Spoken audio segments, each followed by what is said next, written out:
ఒక కోటీశ్వరుడైన అబ్బాయి ఒకరోజు తన ఇంట్లో పనిచేసే పేద పని మనిషి గుడిసెకు వెళ్ళాడు. ఆ తరువాత అక్కడ జరిగిన పరిణామం చూసి మానవత్వం కూడా కన్నీరు పెట్టింది. స్నేహితులారా, ఇది ముంబై నగరంలో జరిగిన ఒక నిజ జీవిత కథ. ముంబైలోని అత్యంత ఖరీదైన ప్రాంతమైన మలబార్ హిల్లో ఒక పెద్ద బంగ్లా ఉండేది. దాని పేరు కృష్ణ ప్యాలెస్. పాలరథి మెట్లు, అద్దాల గోడలు, ఖరీదైన కార్లు, ఇలా ప్రతి మూల జిగల్మన్నేది. కానీ ఆ ఆడంబరాల మధ్య పెరిగిన ఆర్యన్ అనే అబ్బాయి లోపల మాత్రం చాలా ఒంటరిగా ఫీల్ అయ్యేవాడు. ఆర్యన్ కోటీశ్వరుడైన వ్యాపారవేత్త విక్రమ్ మెహ్రాకు ఒక్కగానొక్క కొడుకు. అతనికి డబ్బుకి లోటు అంటే ఏమిటో అసలు తెలియదు. చిన్నప్పటి నుంచి ఏది కావాలంటే అది అడగకుండానే చేతికి వచ్చేది. ఖరీదైన స్కూళ్ళు, విదేశీ బట్టలు, లగ్జరీ కార్లు, క్లబ్బులు, పార్టీలు అన్నీ అనుభవించాడు. కానీ వాళ్ళ ఇంట్లో పనిచేసే వాళ్ల ప్రపంచం మాత్రం దానికి పూర్తి భిన్నంగా ఉండేది. వాళ్లలో ఒక అమ్మాయి గౌరీ. దాదాపు 22 వయసున్న ఆ సన్నటి అమ్మాయి ఎప్పుడూ సాధారణ బట్టలు వేసుకుని తలదించుకుని పనిచేసుకుంటూ ఉండేది. రోజూ పొద్దున్నే అందరికంటే ముందు వచ్చేది. సైలెంట్గా ఇల్లు ఊడ్చి తుడిచేది, అంట్లు తోమేది, బట్టలు ఉతికేది. ఎవరితోనూ పెద్దగా మాట్లాడకుండా సాయంత్రం కాకముందే ఇంటికి వెళ్ళిపోయేది. ఇంట్లో మిగతా పనివాళ్లు ఆమెను అటపట్టించేవారు, కొన్నిసార్లు తిట్టేవారు, కొన్నిసార్లు తమ పనులను ఆమె మీదకు తోసేసేవారు. కాని ఆమె ఎప్పుడూ ఎవరికీ ఫిర్యాదు చేయలేదు. ఒకరోజు వంటగదిలో పనిచేస్తుండగా ముసలి వంట మనిషి శాంతిబాయి ఇలా అంది, "అరే గౌరీ, రోజూ ఇంత కంగారుగా పరిగెత్తుకుంటూ వెళ్తావేంటి? కాస్త విశ్రాంతి తీసుకోవచ్చు కదా?" దానికి గౌరీ చిన్నగా నవ్వి, "ఇంట్లో అమ్మ ఒక్కతే ఉంటుంది, చిన్న తమ్ముడు కూడా ఉన్నాడు" అని చెప్పి మళ్లీ తన పనిలో పడిపోయింది. ఆర్యన్ ఆమెను చాలాసార్లు చూశాడు, కాని ఎప్పుడూ పెద్దగా పట్టించుకోలేదు. అతనికి ఇంట్లో పనివాళ్లంటే కేవలం పనులు చేసేవాళ్లు తప్ప మనుషులు కాదు. కాని గౌరీ విషయంలో ఒక తేడా ఉండేది. ఆమె ఎప్పుడూ తనది కాని వస్తువును చేత్తో కూడా ముట్టేది కాదు. చాలాసార్లు డబ్బులు బయటే పడి ఉండేది, వస్తువులు కళ్ల ముందే ఉండేది, కాని ఆమె చూపు వాటిపై ఏమాత్రం పడేది కాదు. ఒకసారి ఆర్యన్ వాడే ఖరీదైన వాచ్ సోఫా కింద పడిపోయింది. సాయంత్రం అతను వెతికినా దొరకలేదు. ఎవరైనా దొంగలించారని అతను అనుకున్నాడు. అప్పుడే గౌరీ మెల్లగా వచ్చి, "బాబుగారు, ఇది సోఫా కింద ఉంది" అని చెప్పి 2 చేతులతో ఆ వాచ్ను అతనికి అందించింది. ఆర్యన్ ఒక థ్యాంక్స్ కూడా చెప్పకుండానే వాచ్ తీసుకుని ఊరికే తల ఊపాడు. కాని వెళ్తూ వెళ్తూ వింత అమ్మాయి అని మొదటిసారి అనుకున్నాడు. రోజులు గడిచిపోయాయి. అకస్మాత్తుగా ఒకరోజు గౌరీ పనికి రాలేదు. మొదటి రోజు ఎవరూ పెద్దగా పట్టించుకోలేదు. 2వ రోజు కూడా రాకపోయేసరికి మేనేజర్ రమేష్ అరవడం మొదలుపెట్టాడు. "ఈ కాలం జనాలు అస్సలు నమ్మకానికి పనికిరారు, అడ్వాన్సులు తీసుకుంటారు, పని మానేస్తారు" అన్నాడు. 3వ రోజు కూడా ఆమె రాలేదు. దాంతో ఇంట్లో ఇబ్బందులు మొదలయ్యాయి. పనులు పెరిగిపోయాయి. అందరికీ చిరాకు వచ్చేసింది. రమేష్ వెళ్ళి, "బాబుగారు, ఇలాంటి అమ్మాయిని మళ్లీ పనిలో పెట్టుకోకండి, చెప్పపెట్టకుండా మాయమైపోయింది" అని అన్నాడు. ఆ సమయంలో ఆర్యన్ మొబైల్ చూస్తున్నాడు. కాని ఎందుకో తల పైకెత్తి, "తను ఎక్కడుంటుంది" అని అడిగాడు. రమేష్ కాస్త ఆశ్చర్యపోయి, "మురికివాడలో, ధారావి వైపు ఎక్కడోనండి, పూర్తి అడ్రస్ తెలియదు" అన్నాడు. ఆర్యన్ పైకి ఏమీ అనలేదు. కాని అతని మనసులో ఏదోలా అనిపించింది. ఆ అమ్మాయి ఎప్పుడూ సెలవు తీసుకునేది కాదు, ఎప్పుడూ సక్కులు చెప్పేది కాదు. మరి సడన్గా ఎందుకు మాయమైపోయింది అని ఆలోచించాడు. ఆ రాత్రి పార్టీలో కూడా అతనికి మనసు కుదరలేదు. స్నేహితుల మాటలు, లౌడ్ మ్యూజిక్, నవ్వులు, అంతా ఏదో గోలలాగా అనిపించింది. ఇంటికి తిరిగి వచ్చాక బాల్కనీలో నిలబడబడి సిటీ లైట్లను చూస్తున్నాడు. కింద రోడ్డు మీద కొందరు కూలీలు రాత్రిపూట కూడా పనిచేసుకుంటున్నారు. అప్పుడే ఉన్నట్లుండి అతని మదిలో గౌరీ ముఖం మెదిలింది. అలసిపోయినట్లుగా, కాని ప్రశాంతంగా ఉన్న ఆమె ముఖం గుర్తొచ్చింది. మరుసటి రోజు ఉదయం ఆర్యన్ హఠాత్తుగా, "నేను బయటికి వెళుతున్నాను" అన్నాడు.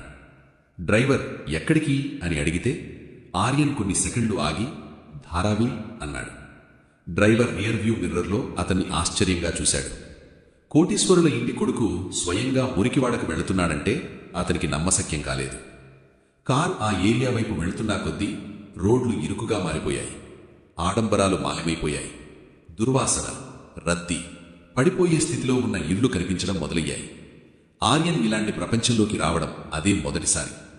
కారు లోపలికి వెళ్లే దారి లేకపోవడంతో అతను నడుచుకుంటూ వెళ్లాల్సి వచ్చింది. ఎటు చూసినా ఇరుకు సందులు, మురుగునీరు, రేకుల షెడ్లు, చెప్పుల్లేని పిల్లలు, అనారోగ్యంతో ఉన్న ముసలివాళ్లు. ఇదంతా అతనికి వేరే ప్రపంచంలా అనిపించింది. అతను చాలామందిని అడిగాడు, ఇక్కడ గౌరి ఉంటుందా, ఒక పెద్ద ఇంట్లో పనిచేస్తుంది అని. ఒక ముసలావిడ అతన్ని పైనుంచి కింద దాకా చూసి ఒక ఇరుకు సందు వైపు వేలు చూపించింది. చివర్లో ఉన్న ఆ పాడుబడిన గుడిసె వాళ్లదే అంది. ఆర్యన్ నెమ్మదిగా ఆ వైపు అడుగులు వేశాడు. ఒక్కొక్క అడుగు వేస్తుంటే అతని గుండె వేగంగా కొట్టుకుంటోంది. ఏదో తెలియని భయం వైపు వెళుతున్నట్లుగా ఫీల్ అయ్యాడు. సందు చివర నిజంగానే బాగా పాడైపోయిన గుడిసె ఉంది. రేకుల పైకప్పు సగం విరిగిపోయి ఉంది. తలుపు స్థానంలో ఒక బట్ట కట్టి ఉంది. బయట మట్టిలో ఒక పాత గిన్నె పడి ఉంది. లోపలి నుంచి దగ్గు శబ్దం వస్తోంది. చాలా నీరసంగా, బాధతో కూడిన దగ్గు అది. ఆర్యన్ కొద్దిసేపు అక్కడే నిలబడిపోయాడు. లోపలికి వెళ్లాలా, వెనక్కి వెళ్ళిపోవాలా అని అతనికి అర్థం కాలేదు. కాని మరుక్షణమే లోపలి నుంచి సన్నటి గొంతు వినిపించింది. నీళ్లు, ఎవరైనా కొంచెం నీళ్లివ్వండి అని. అతని గుండె తరుక్కుపోయింది. వణుకుతున్న చేతులతో ఆ గుడ్డను పక్కకు తీశాడు. లోపలికి అడుగు పెట్టగానే అక్కడ కనిపించిన దృశ్యం చూసి అతని కళ్ల కింద భూమి కదిలిపోయినట్లనిపించింది. గుడిసె లోపల చిమ్మ చీకటిగా ఉంది. ఒక మూల ఉన్న విరిగిన కిటికీలోంచి వస్తున్న కాస్త వెలుతురు మాత్రమే ఆ గదిలో ఉన్నదంతా చూపిస్తోంది. నేల మీద ఒక పాత పరుపు వేసి ఉంది.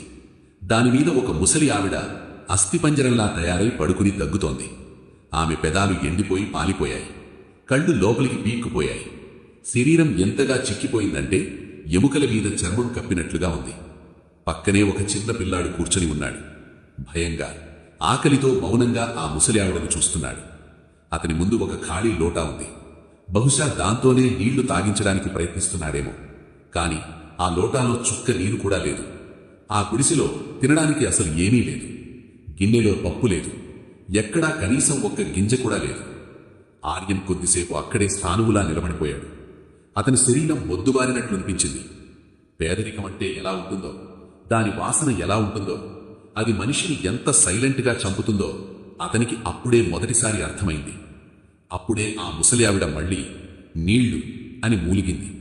ఆమె వాయిస్ ఎంత సన్నగా ఉందంటే ఒక్కొక్క పదం పలకడానికి ఆమె ప్రాణం పోతున్నట్లుగా అనిపించింది. ఆర్యన్ వెంటనే చుట్టూ చూశాడు. మూలన ఉన్న ఒక పగిలిన బకెట్లో కొన్ని మురికి నీళ్లున్నాయి.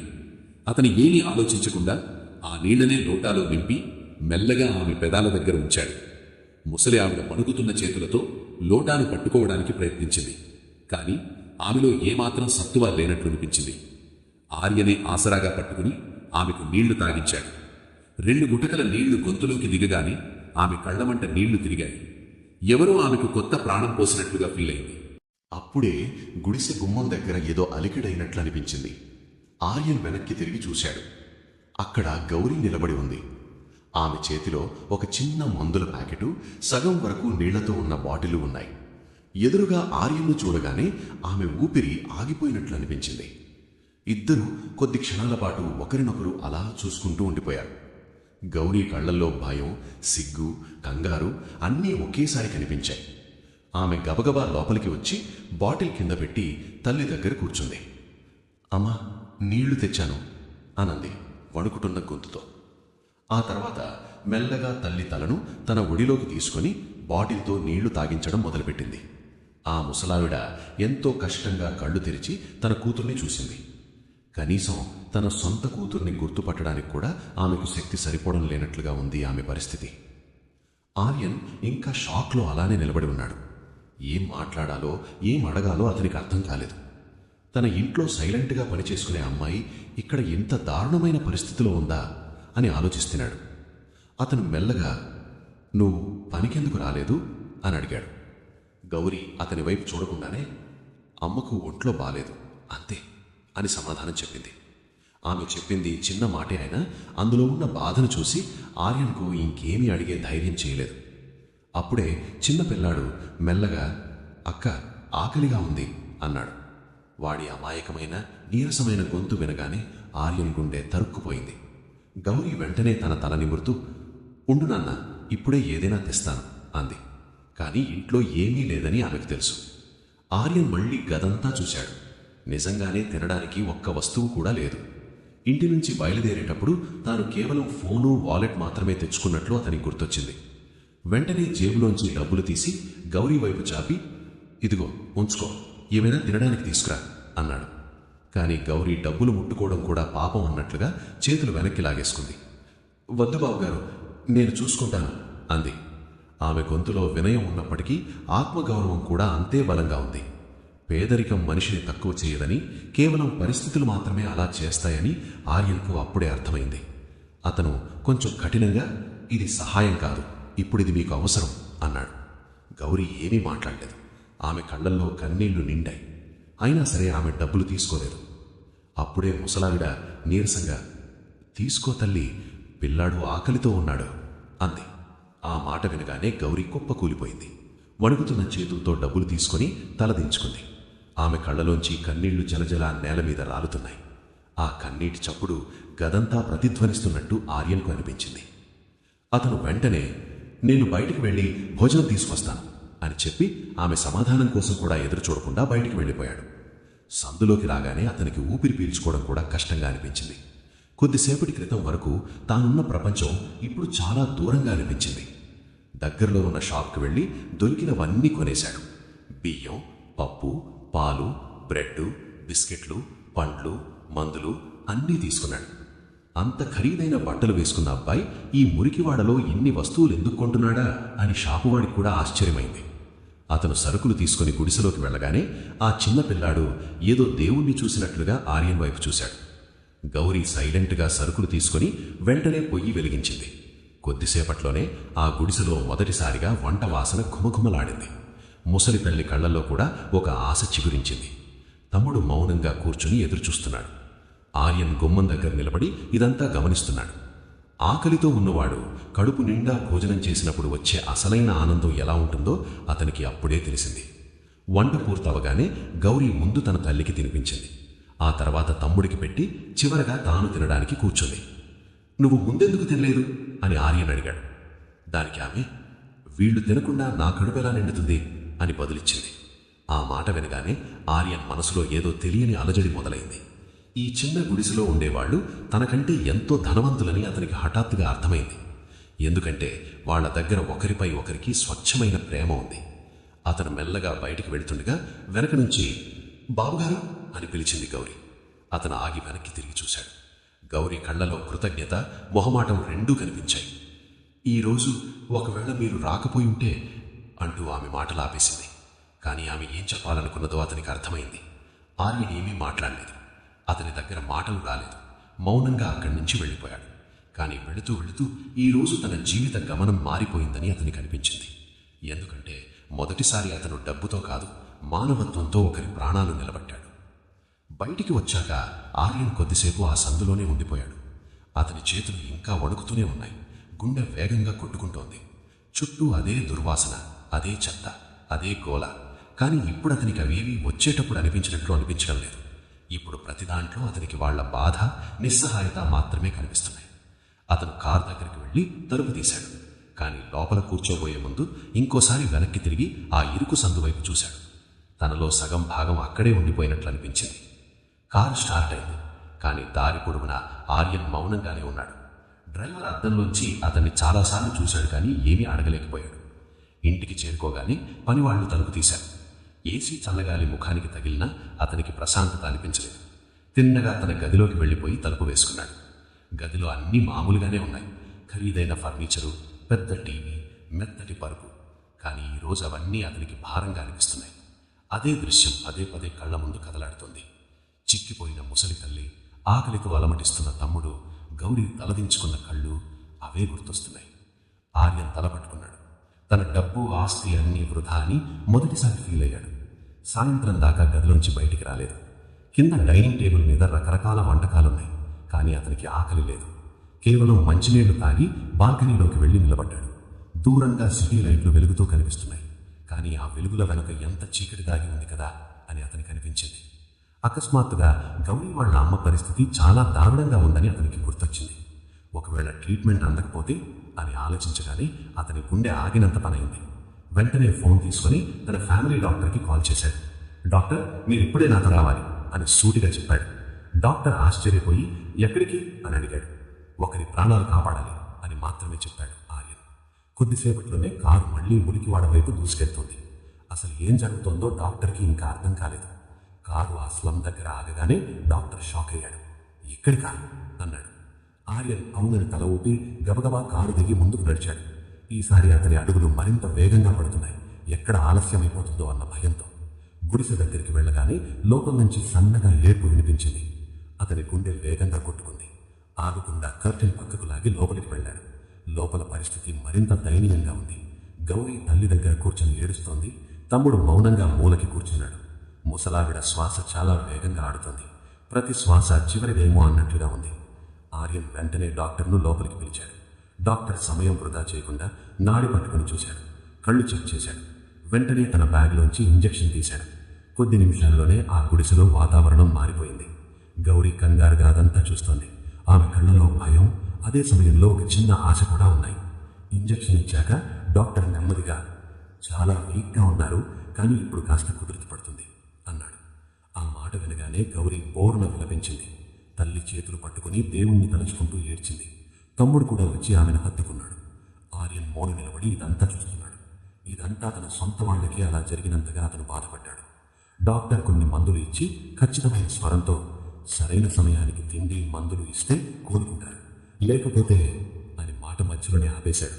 కానీ ఆయన చెప్పదలుచుకున్నది అందరికీ అర్థమైంది. ఏం కావాలన్నా నేను చూసుకుంటాను అని ఆర్యన్ వెంటనే బదులిచ్చాడు. ఈ అబ్బాయి ఇక్కడికి ఎందుకు వచ్చాడో అప్పుడే డాక్టర్కి అర్థమైనట్లుగా ఆయన ఆర్యన్ వైపు చూశాడు. డాక్టర్ వెళ్ళిపోయాక గుడిసెలో కొద్దిసేపు నిశ్శబ్దం అలుముకుంది.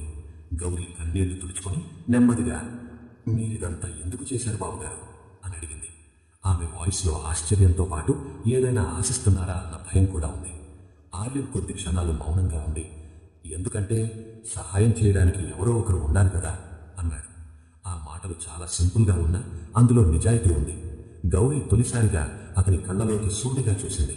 బహుశా మొదటిసారి ఆమెకు అతను కేవలం ఒక యజమానిలా కాకుండా మంచి మనిషిలా కనిపించాడు. అప్పటికే రాత్రైపోయింది. గుడిసె బయట చీకటి కమ్ముకుంటోంది, కానీ లోపల మాత్రం ఒక చిన్న ఆశ దీపం వెలుగుతోంది. ఆర్యన్ వెళ్ళడానికి బయలుదేరగానే చిన్న తమ్ముడు నెమ్మదిగా అతని దగ్గరకొచ్చి చెయ్యి పట్టుకున్నాడు. వాడి కళ్ళల్లో ఎంతో అమాయకత్వం ఉంది. అన్నయ్య, రేపు కూడా వస్తావా అని చాలా మెల్లగా అడిగాడు. ఆ మాట వినగానే ఆర్యన్ గుండె బరువెక్కింది. ఎవరో తనను సొంత మనిషిలాగా దగ్గరకు తీసుకున్న ఫీలింగ్ కలిగింది. అతను చిన్నగా తల ఊపి, అవును వస్తాను అన్నాడు. పిల్లాడి ముఖంలో తొలిసారిగా చిరునవ్వు కనిపించింది. ఆర్యన్ బయటకు నడిచాడు. కానీ ఈసారి అతని అడుగులు చాలా తేలిగ్గా పడుతున్నాయి. చేతులు ఖాళీగా కాదు, ఎంతో విలువైనదేదో తీసుకువెడుతున్న భావన అతనికి కలిగింది. కారులో కూర్చోగానే కళ్ళు మూసుకున్నాడు. జీవితం అంటే కేవలం మన కోసం మనం బ్రతకడం మాత్రమే కాదని అతనికి తొలిసారిగా అర్థమైంది. ఈ నిర్ణయం ముందు ముందు తన ప్రపంచాన్ని పూర్తిగా మార్చేస్తుందని అప్పుడు అతనికి తెలియదు. మరుసటి రోజు ఉదయం ఆర్యన్ చాలా పొద్దునే నిద్రలేచాడు. రాత్రంతా అతనికి నిద్ర పట్టలేదు. పదే పదే ఆ గుడిసె, అనారోగ్యంతో ఉన్న తల్లి, అన్నయ్య రేపు కూడా వస్తావా అన్న పిల్లాడి మాటలే చెవుల్లో మారుమోగాయి. కనీసం ఏమీ తినకుండానే రెడీ అయిపోయి నేరుగా మార్కెట్కి పోనివ్వు అని డ్రైవర్తో చెప్పాడు. దారి పొడవునా మౌనంగానే ఉన్నాడు. ఈరోజు వాళ్లు పస్తులుండకూడదు అని మాత్రమే ఆలోచిస్తున్నాడు. మార్కెట్లో కావాల్సినవన్నీ కొనేశాడు. రేషన్, పండ్లు, పాలు, మందులు, దుప్పట్లు, చివరికి ఒక చిన్న స్టవ్ కూడా తీసుకున్నాడు. షాపు వాళ్లకి ఆశ్చర్యం వేసింది. కానీ ఆర్యన్ వాటన్నింటినీ కారులో వేయించుకుని స్లమ్కి చేరుకున్నాడు. ఇప్పుడు అతని అడుగుల్లో ఎలాంటి బెరుకు లేదు. ఆ వీధి జనాలకు కూడా అతన్ని గుర్తుపట్టడం మొదలుపెట్టారు. కొందరు పిల్లలు అతని వెనకాలే నడవసాగారు. ఆ గుడిసె ముందుకు వెళ్లి పిలిచాడు. లోపలి నుంచి గౌరి దగ్గుతున్న చప్పుడు వినిపించింది. ఆ తర్వాత గౌరి బయటకొచ్చింది. అతన్ని చూడగానే షాక్ అయింది. కళ్ళల్లో అలసట ఉంది గాని నిన్నటిలా భయం లేదు. ఆర్యన్ సైలెంట్గా సరుకులన్నీ లోపల పెట్టించడం మొదలుపెట్టాడు. బియ్యం, పాలు, పండ్లు, మందులు. ఆ చిన్న గది మొత్తం నిండిపోయింది. గౌరి అలా చూస్తూ ఉండిపోయింది. లోపలి నుంచి వాళ్ళ అమ్మ, ఎవరొచ్చారమ్మా అని అడిగింది. అదే బాబుగారొచ్చారమ్మా అని గౌరి చెప్పగానే తల్లి కళ్ళల్లో నీళ్లు తిరిగాయి. చిన్న తమ్ముడు సంతోషంగా ఆ సరుకులను ముట్టుకోసాగాడు. ఆర్యన్ వాడి తల నిమిరేసరికి వాడు సంతోషంగా నవ్వాడు. ఆ నవ్వు ఆర్యన్ మనసును హత్తుకుంది. కాసేపయ్యాక గౌరి మెల్లగా, బాబుగారు ఇంతలా చేయకండి, మాకివన్నీ అలవాట్లేదు అంది. ఇది నేను చేస్తున్న దానం కాదు, మీకున్న అవసరం అన్నాడు ఆర్యన్. అప్పుడే అతని చూపు ఒక పాత ఫోటో మీద పడింది. ఇదెవరు అని అడిగాడు. నాన్నగారు 2 ఏళ్ల క్రితం చనిపోయారు అంది గౌరీ. ఆయన పోయాకే ఈ కుటుంబం ఇలా రోడ్డున పడిందని ఆర్యన్కి అర్థమైపోయింది. అప్పుడే బయట జనాలు గుసగుసలాడడం మొదలుపెట్టారు. అమ్మాయి ఏదో పెద్ద తలకాయనే పట్టినట్టుందే అని ఒకడంటే, ఇంకొకడు నవ్వుతూ ఇంకేదో అన్నాడు. ఆ మాటలు లోపలికి స్పష్టంగా వినిపిస్తున్నాయి. గౌరీ తలదించుకుంది. మీరు ఇకపై రాకండి, జనాలు పిచ్చి పిచ్చిగా మాట్లాడుతున్నారు అని బాధతో అంది. సాయం చేయాలన్న తపన కన్నా సమాజం చూసే చూపు చాలా బరువుగా ఉంటుందని ఆర్యన్కి తొలిసారిగా అర్థమైంది. నేను రాకపోతే ట్రీట్మెంట్ ఎలా జరుగుతుంది అని అడిగాడు. గౌరీ మౌనంగా ఉండిపోయింది. అప్పుడే వాళ్ళ అమ్మ కలగజేసుకుని, జనాలైతే ఏదో ఒకటి అంటారు బాబు, ఆకలితో ఉన్నోడికి అన్నం పెట్టేవాడే దేవుడు అంది. ఆ మాట వినగానే గౌరీ ఏడ్చేసింది. చిన్న తమ్ముడు ఆర్యన్ చెయ్యి పట్టుకుని, అన్నయ్య నువ్వు రా, నువ్వు వస్తే మాకు బాగుంటుంది అన్నాడు. వాడి అమాయకపు మాటల ముందు ఆ నిందలన్నీ చిన్నబోయాయి. ఆర్యన్ గట్టిగా ఊపిరి పీల్చుకుని, నేను వస్తాను, వస్తూనే ఉంటాను అన్నాడు. బహుశా అది జాలి కాదు, ఒక రకమైన ఆత్మీయత. అప్పుడు గౌరీ ముఖంలో కన్నీళ్లతో తడిసిన ఒక చిన్న నవ్వు కనిపించింది. సాయంత్రం అవుతోంది. వెళ్లే ముందు వాళ్ళ అమ్మ, చల్లగా ఉండు బాబు అని ఆశీర్వదించింది. ఆర్యన్ ఒక్క క్షణం ఆగిపోయాడు. ఎందుకంటే మొదటిసారిగా ఒకరు మనస్ఫూర్తిగా అతన్ని దీవించారు. అతను బయటికి రాగానే వీధిలో నిలబడ్డ వాళ్లంతా సైలెంట్ అయిపోయారు. ఇప్పుడు అతనికి ఎవరి గురించి పట్టింపు లేదు. కారులో కూర్చోగానే తను మారిపోయానని ఆర్యన్కి అర్థమైపోయింది. ఇప్పుడు అతను పట్టింపు లేని ఆ పాత కోటీశ్వరుడి కొడుకు కాదు. రేపేమవుతుందో అతనికి తెలియదు, కానీ ఈ కుటుంబం నుంచి తానికి దూరం కాలేనని మాత్రం అర్థమైపోయింది. అలా రోజులు గడుస్తున్నాయి. ఆర్యన్ వాళ్ల ఇంటికి రావడం ఆ గుడిసె వాళ్ల జీవితంలో ఒక భాగమైపోయింది. ఇప్పుడు అతను కేవలం సరుకులే కాదు, వాళ్ల కోసం తన సమయాన్ని కూడా వెచ్చిస్తున్నాడు. మందులు వేయడం, కొన్నిసార్లు వంట చేయించడం, చిన్న తమ్ముడికి చదువు చెప్పడం, ఇంకొన్నిసార్లు ముసలి తల్లి పక్కన కూర్చుని కబుర్లు చెప్పడం చేసేవాడు. నెమ్మదిగా తల్లి ఆరోగ్యం కుదుటపడింది. ఆ గుడిసెలో మొదటిసారిగా రేపటి మీద ఆశ చిగురించింది. కాని ఇటు ఆర్యన్ ఇంట్లో మాత్రం అతని ప్రవర్తనలో స్పష్టంగా మార్పు కనబడుతోంది. రోజు ఎక్కడికి వెళుతున్నావు అని తండ్రి అడిగాడు. ఒక కుటుంబానికి సాయం చేయడానికి అని ఆర్యన్ ప్రశాంతంగా చెప్పాడు. తండ్రి నవ్వి, ప్రపంచంలో ఉన్న పేదలందరి బాధ్యత నువ్వే తీసుకున్నావేమిటి అని ఎగతాళి చేశాడు. ఆర్యన్ మౌనంగా ఉండిపోయినా అతని మనసులో ఏదో తెగిపోయినట్టు అనిపించింది. ఒకరోజు సాయంత్రం అతను గుడిసెకు వెళ్లేసరికి వాతావరణం అంతా గంభీరంగా ఉంది. గౌరీ తమ్ముడు సైలెంట్గా ఉన్నారు. తల్లి కళ్లల్లో నీళ్లున్నాయి. ఏమైంది అని అడిగాడు. ఇంటి ఓనర్ గుడిసె ఖాళీ చేయమంటున్నాడు, డబ్బులు ఇవ్వకపోతే గెంటేస్తాడట అని గౌరీ చెప్పింది. మరుసటి రోజే ఆర్యన్ డబ్బులు కట్టి వాళ్ళని ఎవరూ వెళ్లగొట్టకుండా పేపర్లు రెడీ చేయించాడు. ఆ పేపర్లు తెచ్చిచ్చినప్పుడు తమ్ముడు సంతోషంతో గంతులు వేశాడు. అల్లి ఏడ్చేసింది. గౌరీ మాత్రం అతన్నే చూస్తూ ఉండిపోయింది. కానీ ఈ ఆనందం ఎంతసేపు నిలవలేదు. అదే రోజు రాత్రి హాస్పిటల్ నుంచి అర్జెంట్ కాల్ వచ్చింది. పేషెంట్ కండిషన్ సీరియస్గా ఉంది, త్వరగా రండి అని. ఆర్యన్ పరుగులు పెట్టుకుంటూ వెళ్ళాడు. అక్కడ గౌరీ నేల మీద కూర్చుని వెక్కి వెక్కి ఏడుస్తోంది. తమ్ముడు ఆమెను హత్తుకుని ఉన్నాడు. తల్లి ఐసీయూలో ఉంది. బాడీ చాలా వీక్గా ఉంది అని డాక్టర్ చెప్పాడు. కాసేపటికే అంతా ముగిసిపోయింది. గౌరీ పెట్టిన కేకకు హాస్పిటల్ అంతా మారుమోగిపోయింది. తమ్ముడు భయంతో ఏడవసాగాడు. ఒక మనిషి అంతలా కుమిలిపోవడం మొదటిసారిగా ఆర్యన్ చూస్తున్నాడు. గౌరీ అతన్ని హత్తుకుని, ఇక మాకి ఎవ్వరూ లేరు అని భోరున విలపించింది. అంత్యక్రియలయ్యాక ఆ గుడిసె మరింత బోసిపోయింది. తమ్ముడు ఎవరితోనూ మాట్లాడడం లేదు. గౌరీ కళ్లల్లో కన్నీళ్లు కూడా ఇంకిపోయాయి. ఒకరోజు తమ్ముడు మెల్లగా, అన్నయ్య నువ్వు మమ్మల్ని వదిలేసి వెళ్ళిపోవు కదా అని అడిగాడు. ఆర్యన్ వాణ్ణి దగ్గరకు తీసుకుని, ఎప్పటికీ వెళ్ళను అని మాటిచ్చాడు. అది కేవలం సాయం మాత్రమే కాదని, ఒక అనుబంధంగా మారిపోయిందని అప్పుడే అతనికి అర్థమైపోయింది. మీకిష్టమైతే మీరిద్దరూ మా ఇంటికి వచ్చేయండి, నేను వాణ్ణి చదివిస్తాను, మిమ్మల్ని ఎవ్వరూ ఏమీ అనరు అని ఆర్యన్ చెప్పాడు. గౌరీ తమ్ముడి వైపు, వాడి ఆశ నిండిన కళ్ళ వైపు చూసి సైలెంట్గా తల ఊపింది. కొన్ని నెలల తర్వాత అదే కృష్ణా ప్యాలెస్ వాతావరణం మారిపోయింది. తమ్ముడు స్కూల్కి వెళుతున్నాడు. గౌరీ ఇంటి బాధ్యతలు చూసుకుంటున్నది. ఆర్యన్ ఇప్పుడు నిజంగానే సంతోషంగా ఉంటున్నాడు. ఒకరోజు బాల్కనీలోంచి కింద ఆడుకుంటున్న పిల్లాడిని చూసి చిరునవ్వు నవ్వాడు. అసలైన ఆస్తి డబ్బులో కాదని, మనకంటూ కొంతమంది మనుషులుండడంలోనే ఆనందం ఉందని అతనికి అర్థమైపోయింది. అప్పుడే వెనక నుంచి గౌరీ వచ్చి టీ ఇచ్చింది. ఇద్దరి కళ్ళు కలిశాయి. ఎలాంటి బెరుకు లేదు, దూరం లేదు, కేవలం ఆత్మీయత మాత్రమే. బయట ముంబై సిటీ అలాగే మెరిసిపోతోంది. అవే ఎత్తైన బిల్డింగులు. కానీ ఇప్పుడు ఆర్యన్ మనసులో ఎలాంటి చీకటి లేదు.